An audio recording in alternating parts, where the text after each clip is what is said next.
Page 151 topic चल रहा है बैलेंस शीट दिया ना, बैलेंस शीट हमने पढ़ चुके हैं। क्वेश्चन नंबर 2 में लिखा हुआ लिस्ट एनी 3 आइटम्स। तो आइटम्स का मतलब एग्जांपल होता है that can be shown under the heading reserves and surplus. Reserve and surplus में आने वाली कोई सी भी 3 आइटम बतानी है, बड़ा सा क्वेश्चन है। किसी भी 3 रिजर्व के या प्रॉफिट के नाम लिखते हैं। Answer capital reserve, capital redemption reserve, debenture redemption reserve, securities premium, debit balance of PNL, credit balance of PNL, net profit shown by PNL.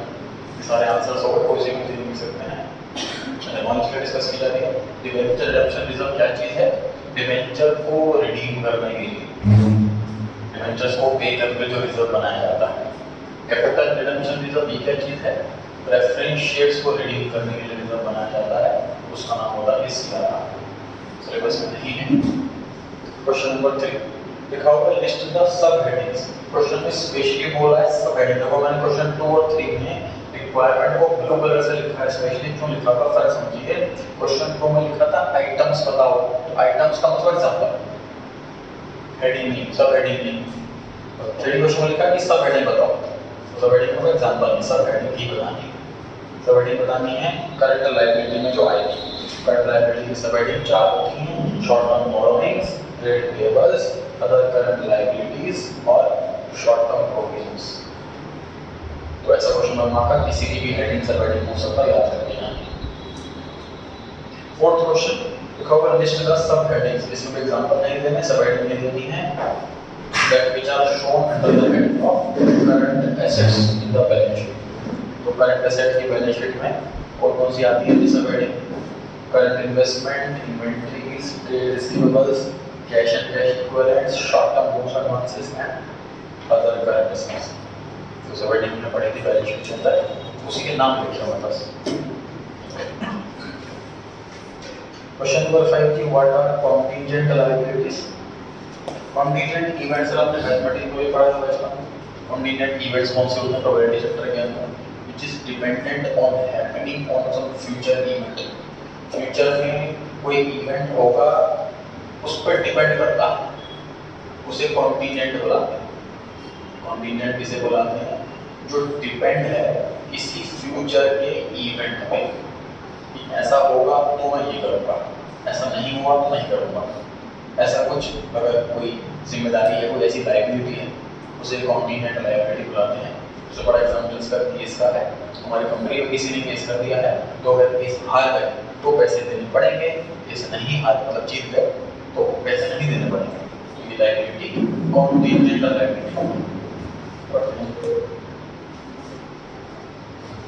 Contingent liability is that liability which may become payable. Payable हो सकती है, पैसे देने पड़ सकते हैं, depending on happening in future. Future में कुछ happen होगा तभी पता लगेगा। Contingent liabilities are not included in the liabilities but are shown by way of a note. मतलब contingent liability की कोई जनरल एंट्री नहीं होती। तरफ पे किसी ने केस कर दिया तो उसकी कोई जनरल एंट्री करते ही नहीं। कोई ट्रांजैक्शन तो हुई, कोई लेन देन तो हुआ नहीं, कंफर्म जिम्मेदारी तो आई। जब हम किसी से गुड्स खरीद लेते हैं तो हम पे कंफर्म्ड लायबिलिटी आ जाती है कि गुड्स खरीद लेना है, पैसे देने पड़ेंगे। एम्प्लॉय ने मार्च के महीने में काम कर लिया तो कंफर्म्ड लायबिलिटी आ गई, आउटस्टैंडिंग सैलरी के नाम पे पैसे देने पड़ेंगे ही पड़ेंगे। लेकिन कॉन्टिजेंट लायबिलिटी ऐसी लायबिलिटी जिसकी कंफर्मेशन नहीं कि देनी है कि नहीं देनी। तो केस हारेंगे तो देना पड़ेगा वरना नहीं देना पड़ेगा, इसलिए कोई गारंटी नहीं होती। तो बैलेंस शीट में कोई आइटम कहाँ से आती है? ट्रायल बैलेंस से। ट्रायल बैलेंस में कहाँ से आती है? लेजर से। लेजर में कहाँ से आती है? जर्नल से। तो जर्नल एंट्री ही नहीं करी हमने तो बैलेंस शीट तक कैसे पहुँचेगा? पहुँचे की बात है। बैलेंस शीट के अंदर लिखते ही नहीं, बैलेंस शीट के नीचे लिखते हैं as a language, as a paragraph, there is a case against the company.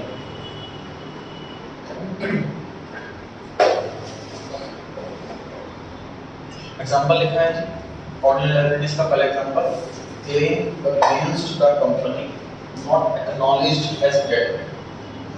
Company के अगेंस्ट क्लेम, कंपनी से पैसे मांग रहा है, नॉट एक्नॉलेज। एक्नॉलेज क्या होता है? नॉलेज में डाल देना, सामने वाले को बता दिया कि तुम्हें पैसे देने हैं। एक्नॉलेज मतलब नॉलेज में डाल देना। तो नॉट एक्नॉलेज मतलब नॉलेज में नहीं डाला, एज अ डेट मतलब करता हूँ। सामने वाला मतलब हमारी कंपनी में केस है और हम एक्नॉलेज नहीं करते इसको, हम नहीं मानते कि हमें पैसे देने, हम इसे कंफर्म नहीं कर रहे कि हमें पैसे देने। दूसरा एग्जांपल लिखा हुआ है arrears of fixed cumulative payment, क्या चीज है?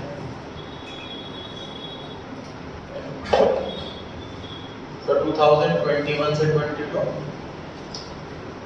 प्रेफरेंस शेयर्स जो हैं वो 10 करोड़ रुपए के हैं और डिविडेंड का रेट 10% है, तो मतलब इनको 1 करोड़ रुपए का डिविडेंड हर साल मिलना चाहिए। 10 करोड़ रुपए के प्रेफरेंस शेयर्स हैं, 10% डिविडेंड का रेट है, उस हिसाब से 1 करोड़ रुपए डिविडेंड हो गया जो हर साल मिलना चाहिए। 10% के डिवेंचर्स हैं 20 करोड़ रुपए के, इसका मतलब इनको 20 करोड़ का 10% 2 करोड़ रुपए इंटरेस्ट हर साल मिलना चाहिए। डिवेंचर्स पे जो पेमेंट करते हैं उसको इंटरेस्ट बुलाते हैं, प्रेफरेंस शेयर्स पे जो पेमेंट करते हैं उसे डिविडेंड बुलाते हैं। इक्विटी शेयर मान लीजिए 50 करोड़ के हैं, इसके कोई रेट फिक्स होता ही नहीं है, प्रॉफिट होगा तो दे देंगे वरना नहीं देंगे, ऐसा होगा। ठीक, अब इस साल प्रॉफिट हुआ मान लीजिए 0, प्रॉफिट हुआ ही नहीं, तो इनमें से पेमेंट किस किस को करें?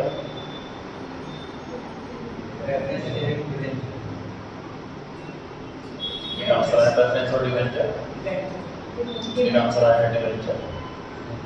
और आंसर करेक्ट आंसर है जो सिर्फ डिवेंचर वालों को पैसा देंगे ना तो अल्टीमेटली हमारा लॉस आ जाएगा यहाँ पर 2 करोड़ रुपए का, क्योंकि प्रेफरेंस वालों को हमने क्या बोला था कि भाई प्रॉफिट होगा तो देंगे वरना नहीं देंगे, कमिटमेंट दी नहीं की थी कि देंगे। अगर इनको भी कमिटमेंट दे दी कि पक्का देंगे तो फिर डिवेंचर में प्रेफरेंस शेयर में क्या फर्क है? प्रेफरेंस वाले अलग कैसे हैं? इक्विटी वालों को हमने बोल रखा है जो लैंग्वेज इक्विटी वालों के लिए वही लैंग्वेज प्रेफरेंस वालों के लिए, ये प्रॉफिट हुआ तो यहाँ पैसे लेने वरना ना, बस इक्विटी का रेट फिक्स नहीं, प्रेफरेंस का रेट फिक्स है, इतना फर्क है। समझ आ गया जी बात? प्रॉफिट हुआ 2 करोड़ रुपए, बताइए प्रेफरेंस को दें, डिवेंचर को दें, इक्विटी को दें? ओनली डिवेंचर्स, क्योंकि इनको कमिटमेंट कर रखी है तो लोन ले रखा है, प्रॉफिट हो ना हो तो देना ही पड़ेगा। प्रॉफिट हुआ 3 करोड़ रुपए, डिवेंचर्स को देंगे पहले, उसके बाद 1 करोड़ बच गया वो प्रेफरेंस वालों को दे देंगे, इक्विटी वालों के लिए कुछ नहीं बचा।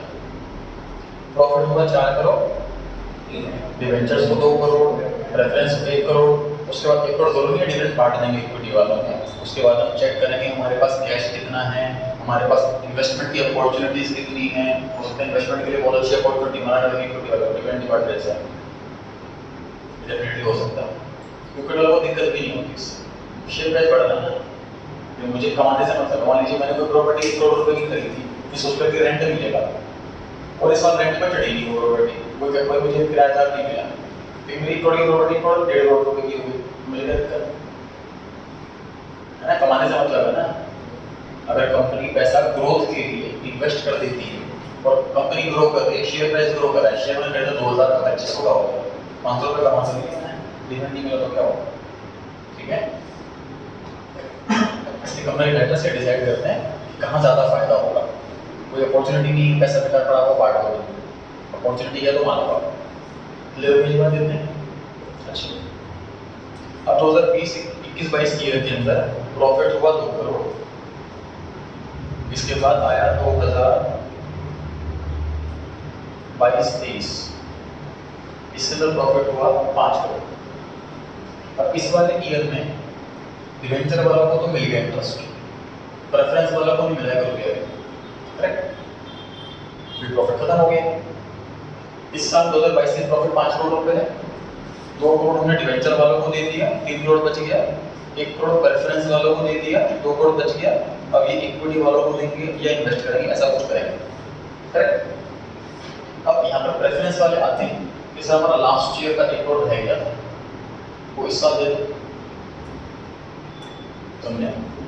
प्रेफरेंस वाले कहते हैं कि लास्ट ईयर में कुछ भी नहीं मिला था, इस साल आपके पास सफिशिएंट प्रॉफिट है, अच्छा खासा प्रॉफिट बच रहा है, इस साल का देने के बाद भी आपके पास प्रॉफिट सफिशिएंट अवेलेबल है, तो हमें लास्ट ईयर का पेंडिंग वाला इस साल दो, प्रेफरेंस वाले की डिमांड कर रहे हैं, तो डिमांड उनकी सही है कि नहीं बताएं, क्या लगता है? हाँ जी, डिमांड सही है उनकी? सही नहीं है। और कोई व्यू?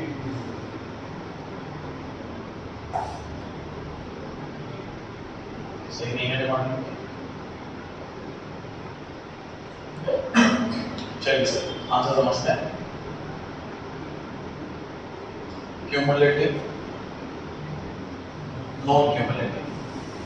सर यहाँ पर आंसर ये है कि सर डिवेंचर जब आपने इशू करे थे, सॉरी प्रेफरेंस जब आपने इशू करे थे ना, उस टाइम टर्म्स एंड कंडीशंस में मेंशन क्या किया था कि डिविडेंड क्यूमुलेटिव है या नॉन क्यूमुलेटिव, ये आंसर है इसका। मतलब इसमें मर्जी वाला कॉन्सेप्ट नहीं है कि मांग रहे पैसा तो दे दो, ठीक लग रहा है तो नहीं देता, नहीं ठीक लग रहा है। टर्म्स कंडीशन में लिखा हुआ होगा क्यूमुलेटिव वाले में इकट्ठे होता रहेगा, अब इस साल नहीं मिला तो अगले साल डबल, उस साल में प्रॉफिट नहीं हुआ उससे नेक्स्ट ईयर में 3 साल का इकट्ठे, ये क्यूमुलेटिव हो गया। नॉन क्यूमुलेटिव में नहीं मिला साल मिल जाओगे, तो ये वाले अगर मान लीजिए नॉन क्यूमुलेटिव है, नॉन क्यूमुलेटिव इकट्ठा नहीं होता, इस साल को 1 करोड़ रुपए ही मिलेगा, पिछले वाला नहीं मिलेगा, ठीक है। तो मान लीजिए क्यूमुलेटिव है, क्यूमुलेटिव में मान लीजिए तो 1 करोड़ रुपए यहाँ पर नहीं मिला।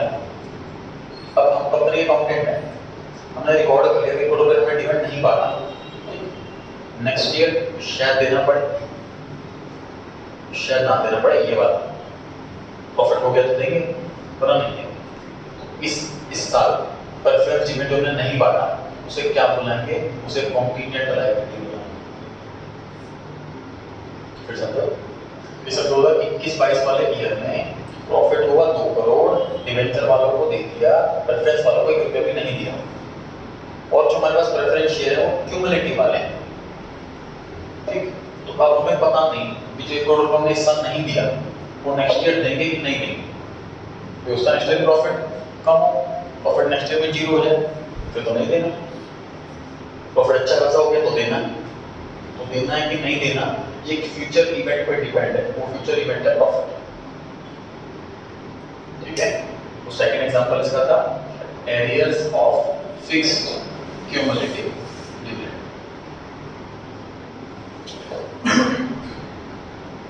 तीसरा uncalled cost on the shares subscribe. सोचो शेयर्स लायबिलिटी कैसे हो गई यहाँ पर,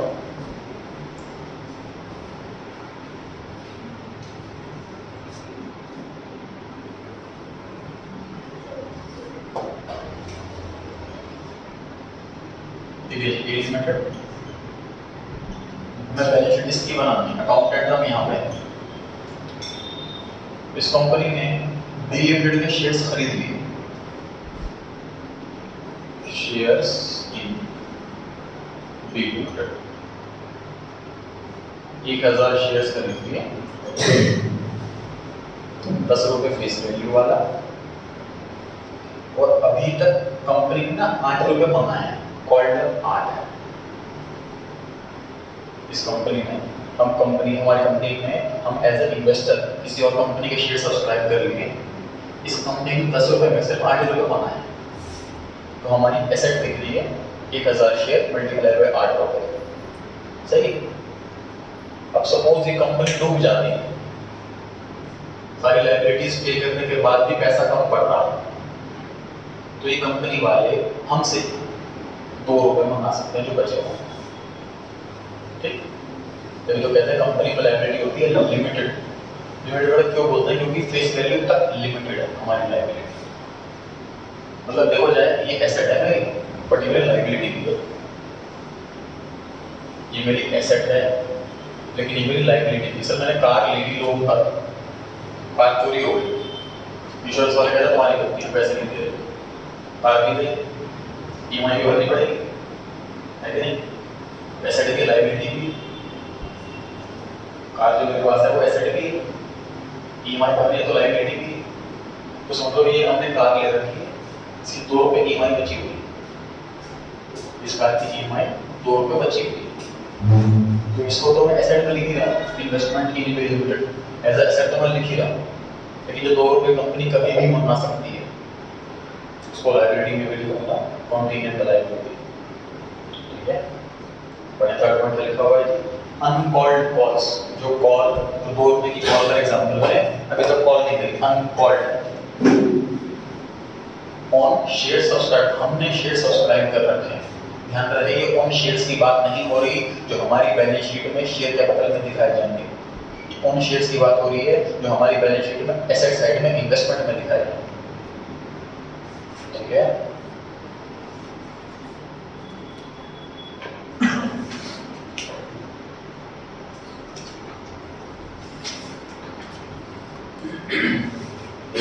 six question, explain the meaning of contingent liability. Give 2 examples. How will you treat the above mentioned items in the family account? Question same answer थोड़ा different लिखा हुआ, language अलग है। A contingent liability is one which is not an actual liability. Actual liability नहीं confirm, actual liability है ही नहीं, but which may become a liability. Liability बन सकती है on the happening of some uncertain future event. Contingent liability have 2 characteristics. पहला, uncertainty as to whether the amount will be payable or not. पैसा देना है कि नहीं देना, ये नहीं पता। दूसरा, uncertainty about the amount involved, exactly कितना amount देना ये भी नहीं पता। पैसे देने कि नहीं देने ये नहीं पता, पैसा कितना देना ये भी नहीं पता। 2 चीज में डाउटफुल है, ये सब characteristic है। Examples, arrears of dividends on cumulative preference shares, ये डिस्कस कर चुके हैं लास्ट क्वेश्चन में। हम रिस्क ऑफ एक्सचेंज डिस्काउंटेड इसको स्किप कर सकते हैं, चैप्टर में जो क्वेश्चन रिलेटेड था 11 से। क्वेश्चन पूछा हुआ लास्ट में कि इसको डिस्क्लोज कैसे करते हैं, ट्रीट कैसे करते हैं, तो आंसर में लिखा हुआ है डिस्क्लोज कैसे करते हैं। It is sufficient to the amount of contingent liability to be stated on the face of your balance sheet। Balance sheet मतलब बैलेंस शीट जहाँ कंप्लीट होगी उसके जस्ट नीचे एज अ नोट ये लिखेंगे। तो लॉजिक क्या रखा हुआ इसका कि सर मैं इन्वेस्टर कोई कंपनी में पैसा लगा रहा हूँ तो एक बैलेंस शीट मैंने देख ली, स्पीनर मैंने देख लिया, बढ़िया सब कुछ लग रहा है, ग्रोथ दिख रही है, सब कुछ ओके दिख रहा है, मैंने पैसा लगा दिया, तो पता लगा कंपनी में कोई केस चल रहा था और जब मैंने पैसे लगाने के बाद वो कंपनी केस हार गई और शेयर प्राइस डाउन हो गए, लॉस हो गया। तो ये एज इन्वेस्टर की हेल्प करनी चाहिए गवर्नमेंट को कि उसको अवेयर करे कि कंपनी में ऐसा कोई केस चल रहा है। इसे रूल बनाया गया कि बैलेंस शीट के नीचे एज अ लैंग्वेज फॉर्म में हम अकाउंटेंट ये मेंशन करके देंगे बैलेंस शीट बनाते टाइम कि कंपनी में ऐसे ऐसे केस चल रहा है और या कोई भी लायबिलिटी भी कंपोनेंट वाली सारी की सारी, चाहे एरियर्स ऑफ डिविडेंड जो कंपनी ने इस साल क्यूमुलेटिव प्रेफरेंस शेयर को डिविडेंड नहीं दिया 3 करोड़ रुपये बनता है, ये लिखिए कंपनी में केस चल रहा है 3 करोड़ रुपये देने पड़ सकते हैं, हार गए तो ये लिखिए, सब में लिखा होगा। उसके बाद इन्वेस्टर की मर्जी है पैसा लगाने ना लगाए, इसलिए कॉन्सेप्ट रखा हुआ कि बैलेंस शीट के फीस पर एज अ फुटनोट हम सारी कंपनी लायबिलिटी मेंशन करेंगे। रिकॉर्ड नहीं कर रहे, बैलेंस शीट के अंदर नहीं लिख रहे, बैलेंस शीट के बाहर जरूर लिख रहे हैं। फिर से बढ़ता disclosure, it is sufficient to the amount of contingent liability consider, मतलब ये सफिशिएंट है। अगर हमने अमाउंट में लिख दिया लायबिलिटी का लैंग्वेज के साथ, तो ये सफिशिएंट है on the face of the balance sheet by way of a note unless there is a probability that a loss will materialize and its reasonable reason estimate to be made। क्या मतलब है, अगर कोई loss materialise हो गया है, मतलब actual हो गया है, फॉर एग्जांपल केस का रिजल्ट आ गया है और केस हार गया, लॉस मटेरियलाइज होना मतलब मटेरियल एक मटेरियल फॉर्म ले लेना है, रियल फॉर्म ले लेना, लॉस ने रियल फॉर्म ले ली है, केस हार गए, ऐसा कुछ हो गया तो कंफर्म है, और अमाउंट भी हम सफिशिएंट फॉर्म में एस्टिमेट कर सकते हैं, रीजनेबल फॉर्म। अगर ऐसा है तो रिकॉर्डिंग कर लेंगे उसको, तो बैलेंस शीट के अंदर दिखाएंगे। और अगर मेंटलाइज नहीं हुआ है, लॉस अभी नहीं पता होगा कि नहीं होगा, तो बैलेंस शीट के बाहर देंगे।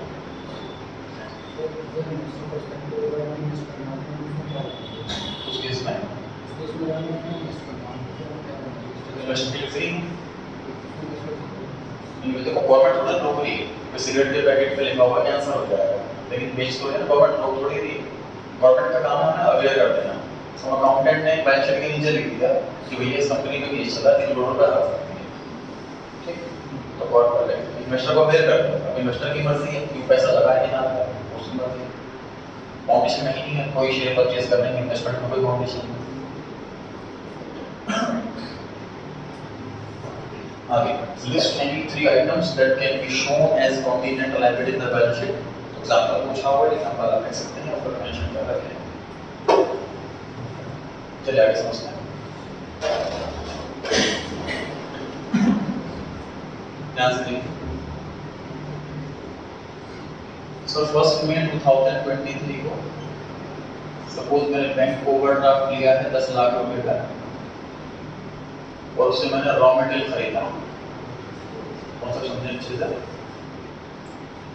1 मई को मैंने रॉ मटेरियल खरीदने के लिए 10 लाख रुपए का बैंक ओवरड्राफ्ट लिया। उस रॉ मटेरियल को फिर मैं बनाता गया फिनिश गुड्स में, इसमें करीब 2 महीने लग गए। फिनिश गुड्स बना दिया इसको, फिनिश गुड्स बनते ही बिक जाएगा, कस्टमर आएंगे, कुछ ऑर्डर आएगा। 1 अगस्त को सपोज मेरा गुड्स सेल हो गया उधार में, 1 सितंबर को, 1 अक्टूबर को पेमेंट आ गई डेटर से और मैंने अपना ओवरड्राफ्ट चुका दिया, बैंक को भी पे कर दिया।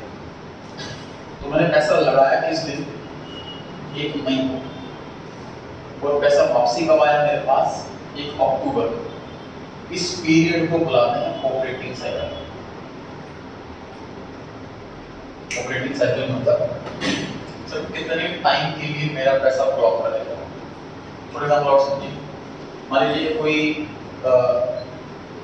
जो लोअर मिडिल क्लास का पर्सन है, फॉर एग्जाम्पल कोई रिक्शा वाला है, अब वो क्या करता है, ये कुछ भी एक्स्ट्रा अर्निंग के लिए, फॉर एग्जाम्पल दिवाली, तो दिवाली पे वो पटाखों का ठेला लगाता है, ठीक।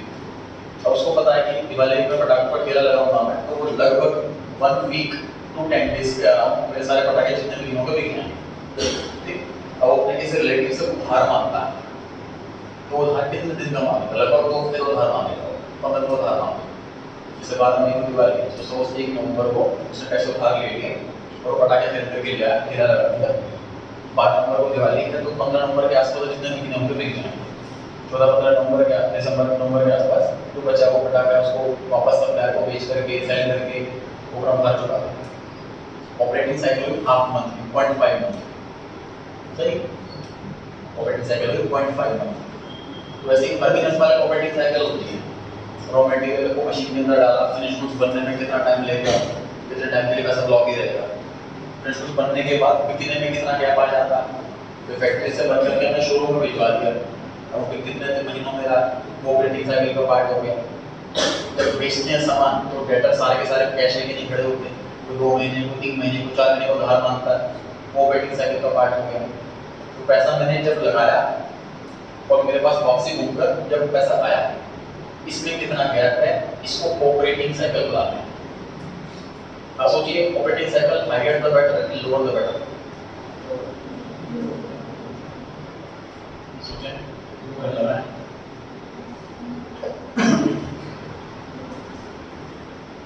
Lower the better.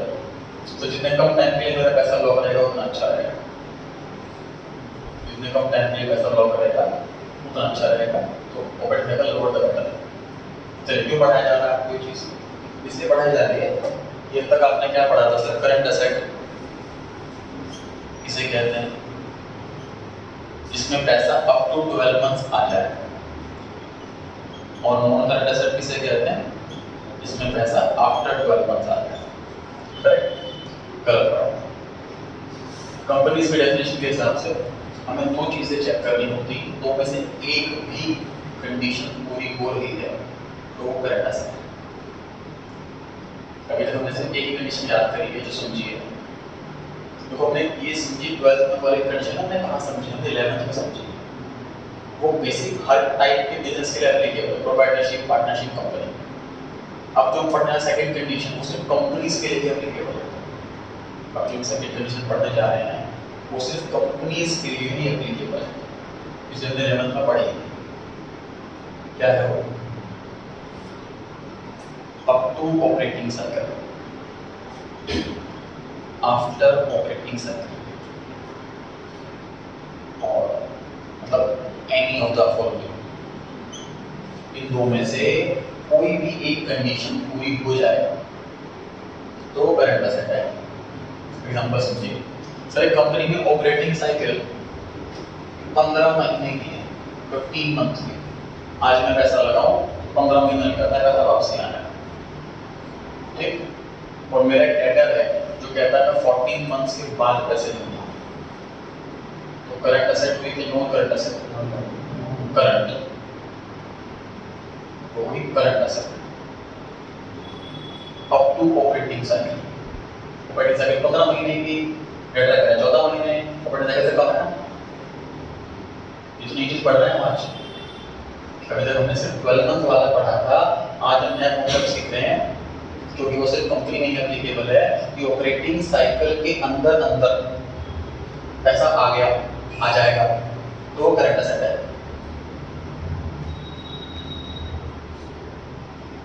बताइए, ऑपरेटिंग साइकिल एक कंपनी की 9 महीने है, डेटर कहता है मैं 10 मंथ के बाद पैसा दूंगा, तो करंट के नॉन करंट? करंट। 12 से तो कम है, 12 से तो कम है ना, दोनों चेक करो, कोई डेट पूरी हो जाए तो करंट, ठीक है।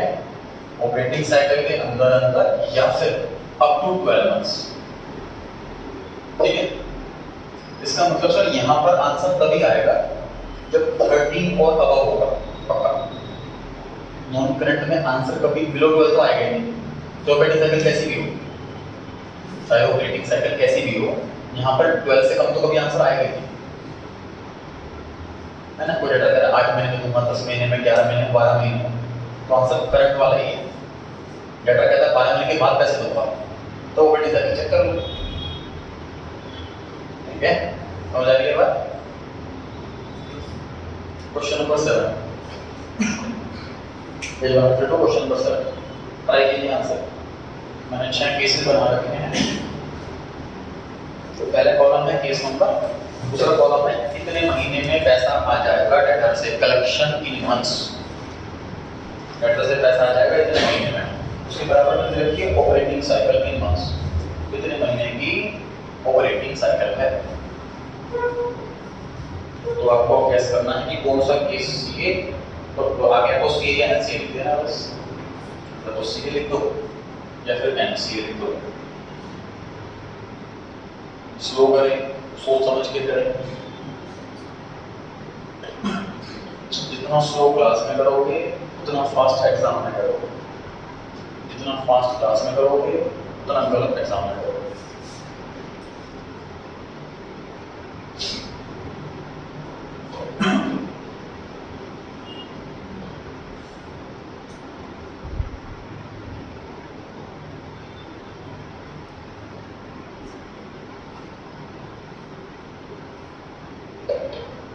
जैसे क्या होता है पहला करंट असेट, सर इसमें पहली कंडीशन भी पूरी हो रही है 12 महीने वाली, दूसरी कंडीशन भी पूरी हो रही है ऑपरेटिंग साइकिल के अंदर अंदर, हमें तो कोई भी एक कंडीशन चाहिए होती है, तो पूरी हुई इसमें तो करंट असेट पक्का ही है। फिर तो सेकंड नंबर करंट असेट, इसमें भी सर दोनों कंडीशन पूरी हो रही है, 12 महीने वाली भी ऑपरेटिंग साइकिल के अंदर अंदर है, वो वाली भी, तो कोई भी एक चाहिए होती है, ये भी पक्का करंट असेट है। तो क्वेश्चन नंबर 2 का मतलब क्या है कि कोई ऐसी एसेट है, फॉर एग्जांपल डेटर हो गया, स्टॉक हो गया, कोई भी ऐसी एसेट है जो हम 31 मार्च को चेक कर रहे हैं और 11 महीने के अंदर अंदर पैसा आ जाएगा उससे, ये मतलब है कलेक्शन इन मंथ्स का। फिर थर्ड हाँ जी, नॉन करंट एसेट, सर इसमें एक भी कंडीशन पूरी नहीं हो रही, ना तो 12 महीने के अंदर पैसा आ रहा, ना ऑपरेटिंग साइकिल के अंदर अंदर पैसा आ रहा, नॉन करंट हो गई। करंट एसेट, सर इसमें पहली कंडीशन भी पूरी हो गई, 12 महीने के अंदर पैसा आ रहा है, दूसरी कंडीशन भी पूरी हो गई, ऑपरेटिंग साइकिल के अंदर पैसा आ रहा है। ये करंट एसेट, पहली कंडीशन पूरी हो गई, 12 महीने के अंदर पैसा आ रहा है, दूसरी कंडीशन भी पूरी हो गई, ऑपरेटिंग साइकिल के अंदर अंदर पैसा आ रहा है, दोनों कंडीशन पूरी हो गई, हमें तो वही यही करनी है। 6 करंट एसेट, सर इसमें ध्यान से देखिए 13 को भी करंट एसेट बुला रहे हैं, पहली कंडीशन पूरी नहीं हुई, 12 महीने के बाद है, लेकिन सेकंड कंडीशन पूरी हो गई, ऑपरेटिंग साइकिल के अंदर अंदर है, इसलिए ये बन जाएगी करंट एसेट। क्लियर हो गई बात? क्वेश्चन नंबर 9 पर आ गई थी। पेन कोड आपको कुछ नहीं करना, आइटम का नाम पढ़ूंगा और आपने हेडिंग से वैल्यू बतानी। अच्छा आपकी बारी है। पहली आइटम लिखिए share capital.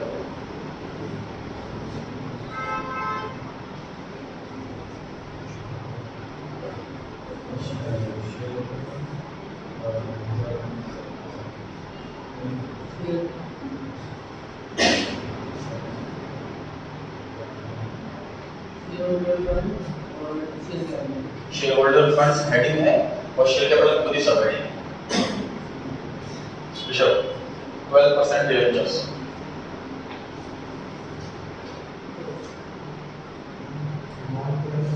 Non current liability बिल्कुल सही है। लॉन्ग टर्म बोनस बिल्कुल सही है। Next proposed dividend. Current balance sheet के अंदर आता ही नहीं है चीज को। Next machinery. बात से देख के बोल सकते हैं। नॉन करंट एसेट हेडिंग है। Property plant equipment intangible asset में property plant and intangible assets ये सब हेडिंग है। प्रॉपर्टी प्लांट ये सेकंड सब हेडिंग है। इसके अंदर आएंगे machinery. Next work in progress.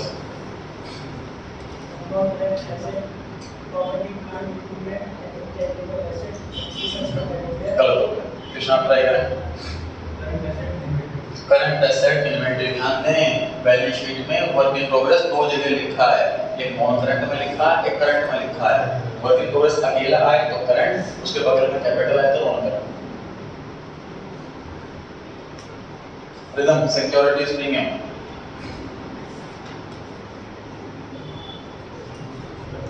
बताएं किधर लिखे हैं?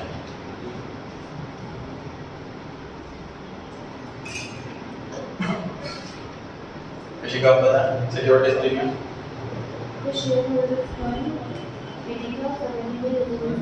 शेयर होल्डर्स फंड्स और उसके अंदर reserves and surplus with the trade payables current liability heading trade payables sub heading. Next surplus with share holders funds reserve and surplus और correction करें इसके अंदर reserve and share holders funds it is shown as deduction from reserves and so we debit balance लिखा हो P&L का debit balance मतलब loss so is shown as deduction from reserves and surplus. Next government bonds. Push कर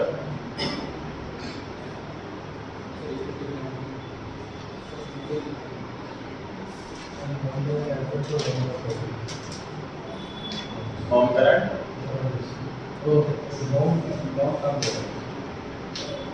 खाली क्या try करें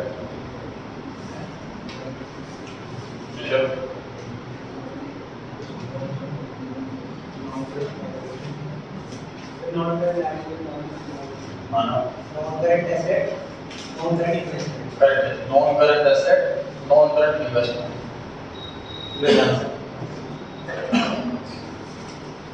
सम A limited का accountant है तो जो ए लिमिटेड के डिवेंचर वो लायबिलिटी और जो बी लिमिटेड के डिवेंचर वो क्या ये एसेट है ना। और हमारी कंपनी के खुद के डिवेंचर है उसका मतलब हमने पब्लिक से पैसा लिया है लायबिलिटी। लेकिन हमारी कंपनी में किसी और कंपनी के डिवेंचर तो हमने खरीदे होंगे ना, इन्वेस्टमेंट एसेट है। तो गवर्नमेंट बॉन्ड्स हम कैसे इशू कर सकते हैं? गवर्नमेंट है ये कंपनी के अंदर अकाउंटेंट की जॉब कर रहे हैं सारा, तो कंपनी थोड़ी ना गवर्नमेंट बॉन्ड्स इशू कर सकती है, तो गवर्नमेंट ही कर सकती है बस। उसके बाद हमारी कंपनी ने गवर्नमेंट बॉन्ड्स खरीदे इन्वेस्टमेंट के लिए एसेट शेयर्स बॉन्ड्स जब भी खरीदा हो प्रिजम्पशन नॉन करंट की रहती है लॉन्ग टर्म के लिए।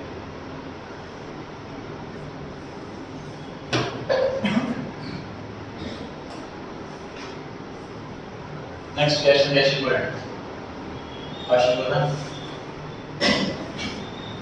तो नंबर पे रेडी रखो आपको पता चला नंबर किसका है।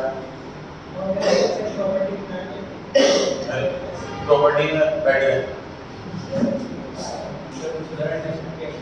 हाँ जी कैश कहाँ से आएगा लोन करंट में करंट असेट्स हेडिंग और कैश एंड कैश फ्लो उसी की सब हेडिंग है।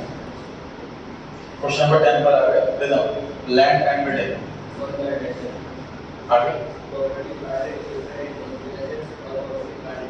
सही। Next 12% difference ratio non current liability long term borrowings debentures बिल्कुल सही है। शेयर कैपिटल शेयरहोल्डर्स फंड्स का शेयर कैपिटल। अच्छा कुछ आगे भी लिखो प्लांट एंड मशीनरी खरीदी प्लांट एंड मशीनरी। आंसर बोलने से पहले दूसरे बच्चे खुद ही माइंड आंसर सोचने की क्या होगा। नॉन करंट एसेट हेडिंग हो गई ये सब हेडिंग हो गई ये दूसरी सब हेडिंग हो गई। नेक्स्ट क्रेडिटर्स ये sorry goodwill non current asset heading हो गई ये सब हेडिंग हो गई ये सब हेडिंग हो गई।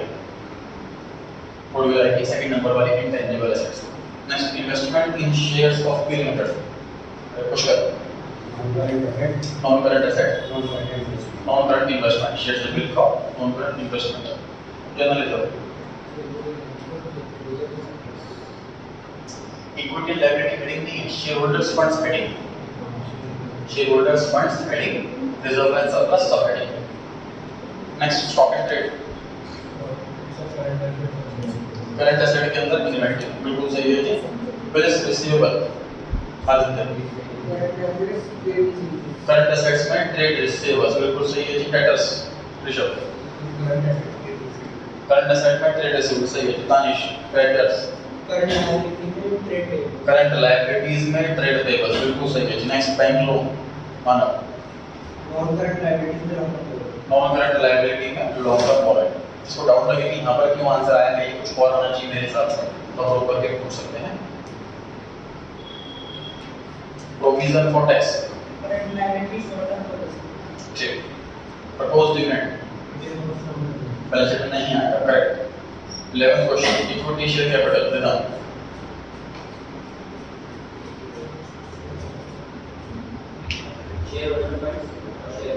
शेयरहोल्डर्स फंड्स के अंदर share capital share securities premium shareholders funds में reserve and surplus debentures non current liability में लॉन्ग टर्म बोरोइंग्स क्रेडिटर्स खुशी क्रेडिटर्स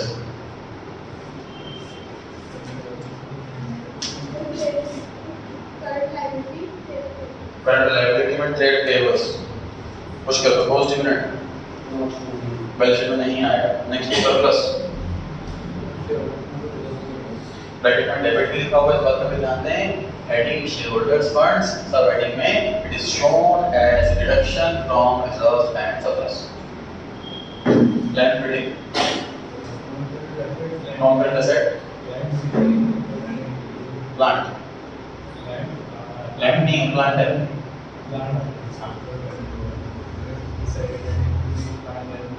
सही। गवर्नमेंट बॉन्ड्स अभी तो पढ़ा है non current asset non current investment government के बॉन्ड्स हमने खरीदे हैं हमारे लिए एसेट एज इन्वेस्टमेंट।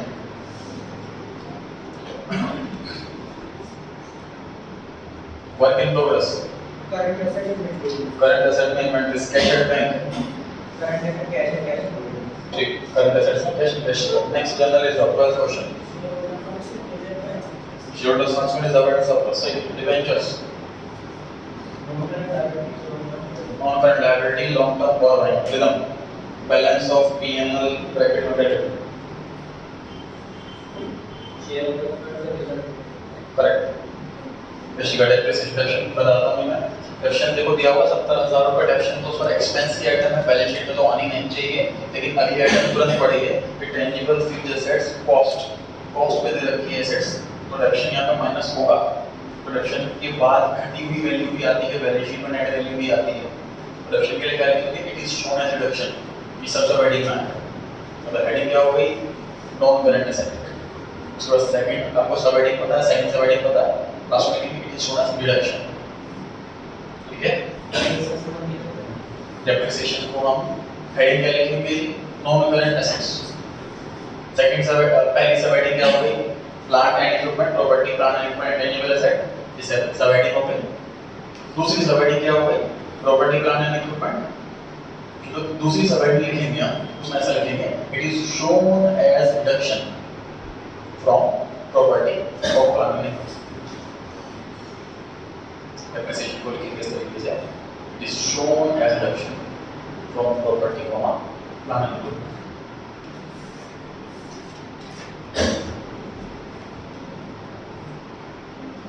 सर यहाँ पे कॉस्ट नहीं करता तो किसी को तो फिर एक्सपेंस लिख देता हूं, शेड्यूल शोन है पीएनएल। ट्रेड पेबल्स बिल था, current liabilities trade credit current liability में ट्रेड पेबल्स, शेयर कैपिटल वृद्धि, शेयर फंड्स के अंदर शेयर कैपिटल को दूसरा बैठेंगे इन्वेंटरीज, करंट एसेट के अंदर इन्वेंटरीज आता है, trade receivables Pushkar, current asset credit, current assets में ट्रेड रिसीवेबल आता है, cash and cash equivalent, current asset पे करंट एसेट्स के अंदर आता है, cash and cash equivalent.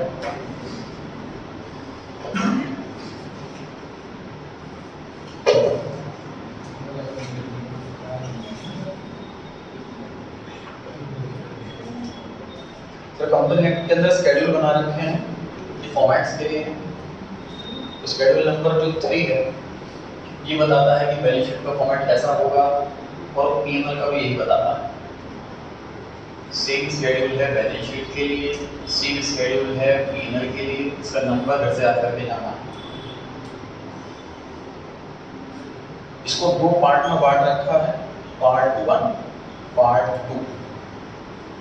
Part 1 में बैलेंस शीट बनाते हैं, पार्ट 2 में स्टेटमेंट ऑफ पीएनएल।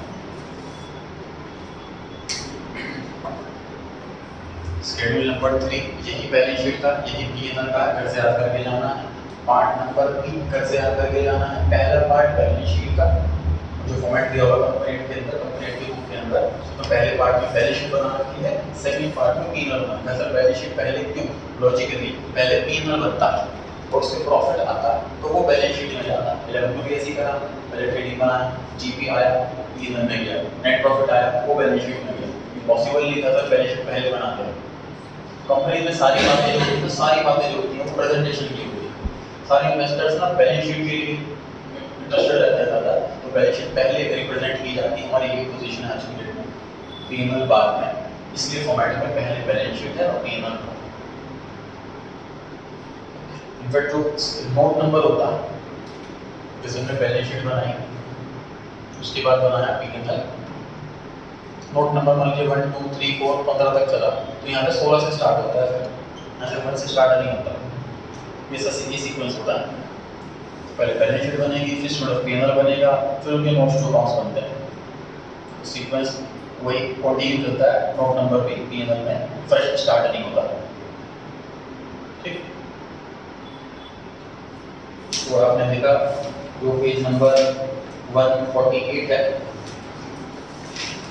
सबसे ऊपर लिखा हुआ है बैलेंस शीट का शेड्यूल नंबर और पार्ट नंबर। पढ़ें, बैलेंस शीट का शेड्यूल 3 पार्ट 1 और पेज 153। पीएनएल के ऊपर लिखा हुआ इसका शेड्यूल और पार्ट नंबर, लिखा हुआ statement of PNL as per schedule 3 part 2। ठीक है, याद हो गया होगा। ये किसका तो याद करना है, 3 नंबर वो पार्ट 2 है। कंफ्यूजन क्या हो गई कि पार्ट 1 किसका था, पार्ट 2 किसका था, उसके बाद हमने और टाइम लगा दिया डिटेल में, क्योंकि हमारा सिलेबस का पार्ट नहीं मिला। नोट नंबर ऐसे स्टार्ट होता है, लोगों को बैलेंस शीट पहले देखने से बैलेंस शीट पहले बनती है, थोड़ा सा मेमोराइज करने में आसानी होगी। पहला वाला पार्ट बैलेंस शीट का है, दूसरे वाला पार्ट पीएनएल नेक्स्ट क्लास में करेंगे हम। 153 के नीचे एमसीक्यू स्टार्ट है, 1 से 37 तक करके कर चलिए। एमसीक्यू 1 से लेकर 37 तक ये करें और करें। अच्छा, एक और क्वेश्चन आया था उसके अंदर फंड फ्लो स्टेटमेंट, ध्यान से देखिए।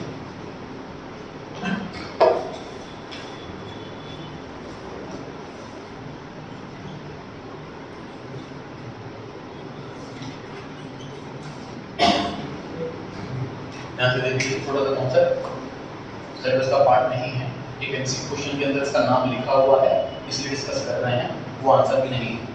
क्योंकि क्या है, इस सिलेबस में था, जब मैं स्टूडेंट था तब था सिलेबस के अंदर, काफी साल पहले हो चुका। Fund flow statement, cash flow statement. देखो कैश फ्लो स्टेटमेंट क्या है, चैप्टर भी आता है सर। P&L अकाउंट के अंदर सारा रोल बेसिस से लिखते हैं, इनकम लिखा, खर्चा लिखे, बैलेंस शीट में एसेट लायबिलिटी कैपिटल लिखी। कोई एक अलग से स्टेटमेंट बनाए हैं जिसमें ये लिखा हो कि पूरे साल कहाँ से पैसा आया और कहाँ पैसा गया, कैश कैसे फ्लो करा पूरे साल, that is cash flow statement. इस जगह से बने 5वां चैप्टर, आखिरी चैप्टर है, तो तुम सीखेंगे। फंड फ्लो स्टेटमेंट क्या है, कैश फ्लो ही है, बस ये अक्रूवल बेसिस पर। जैसे मान लीजिए सैलरी बनी इस साल की 3 करोड़ रुपए, हमने पे 2.5 करोड़ रुपए बनी, तो कैश फ्लो में 2.5 करोड़ आएगा, फंड फ्लो में 3 करोड़ आएगा। ठीक है, फंड्स का मतलब भी पैसे ही है, फंड्स का मतलब भी कैश ही है।